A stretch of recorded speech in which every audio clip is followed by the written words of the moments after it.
Seconda corsa del pomeriggio dall'Arcoveggio di Bologna, premio Friolero.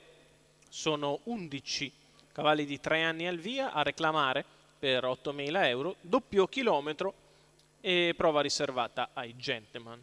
Corsa apertissima, non c'è un vero e proprio favorito. Eva Bye Bye e Erba Holz le più considerate al gioco.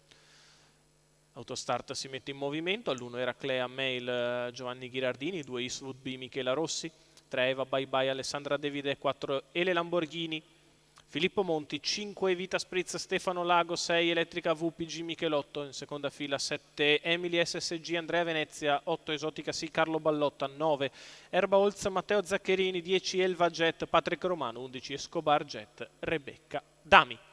Autostart inizia a prendere velocità, si distrae Vita Spritz e si parte con gran lotta per il comando. È veloce Ele Lamborghini che prova a scavalcare Eva Bye Bye, però sbaglia e così Eva Bye Bye rimane al comando, impegnata a largo da Elettrica V che si lancia dal 6 per provare a trovare una posizione che per il momento non c'è. Insiste al largo per Giovanni Michelotto che prova ad andare su Eva Bye Bye, la quale replica bene alla corda. Poi Eastwood B che precede Erba Holz, che è partita bene dalla seconda fila. Numero 1 Eraclea Mail, Esotica Sì, di fuori Evita Spritz.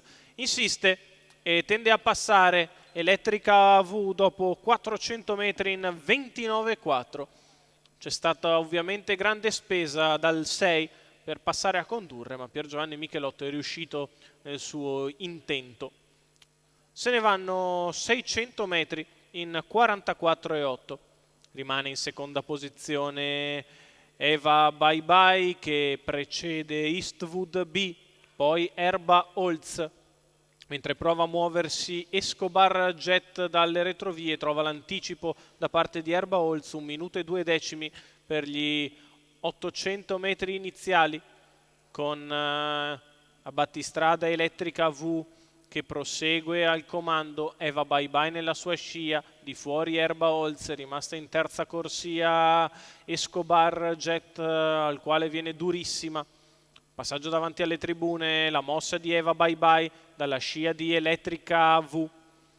Prova a ritornare al largo Alessandra Davide quando manca un giro alla fine, c'è 31,3 questa frazione, 1,31,5 i 1.200 di corsa. Elettrica V ancora in vantaggio, ma con la spia della riserva accesa passa Eva Bye Bye nei confronti di Erba Holz, poi Eastwood B, 8, prova la fuga Eva Bye Bye, inseguita da Erba Holz che scavalca Elettrica V, quindi Eastwood B, gli altri più distanti. Quando siamo a 500 metri dalla conclusione, Eva Bye Bye prova la fuga, Erba Holz che ormai l'ha agganciata e attende il momento giusto per sferrare l'attacco. Si avvicina minaccioso anche Eastwood B. Quando siamo a metà della piegata conclusiva, Eastwood B viene con decisione al largo, Eva Bye Bye che prova a ripartire, Erba Holz che ha finito la punta di velocità, la piegata conclusiva passata in 16, Eva Bye Bye è ancora in vantaggio al largo Eastwood B. La sfida tra Mazzoni e Alessandra Davide contro Michela Rossi, passa Eastwood B che è stata a guardare, sbaglia Eva Bye Bye che lascia così il secondo a Erba Holz, mentre per il terzo posto finisce in spinta Emily SSG. 31,3 la chiusa, 1,16,7 ragguaglio cronometrico, la vittoria di Eastwood B. Michela Rossi per il training di Riccardo Pezzatini, che è anche proprietario del figlio di Man of Many Mission, che nel finale ha ragione di Eva Bye Bye, la quale si arrende in errore a pochi metri dal traguardo, lasciando il secondo posto ad Erba Holz e il terzo a Emily SSG. C'è il giallo della giuria e allora tutto su Beauty, c'è la vittoria di Eastwood B. Michela Rossi.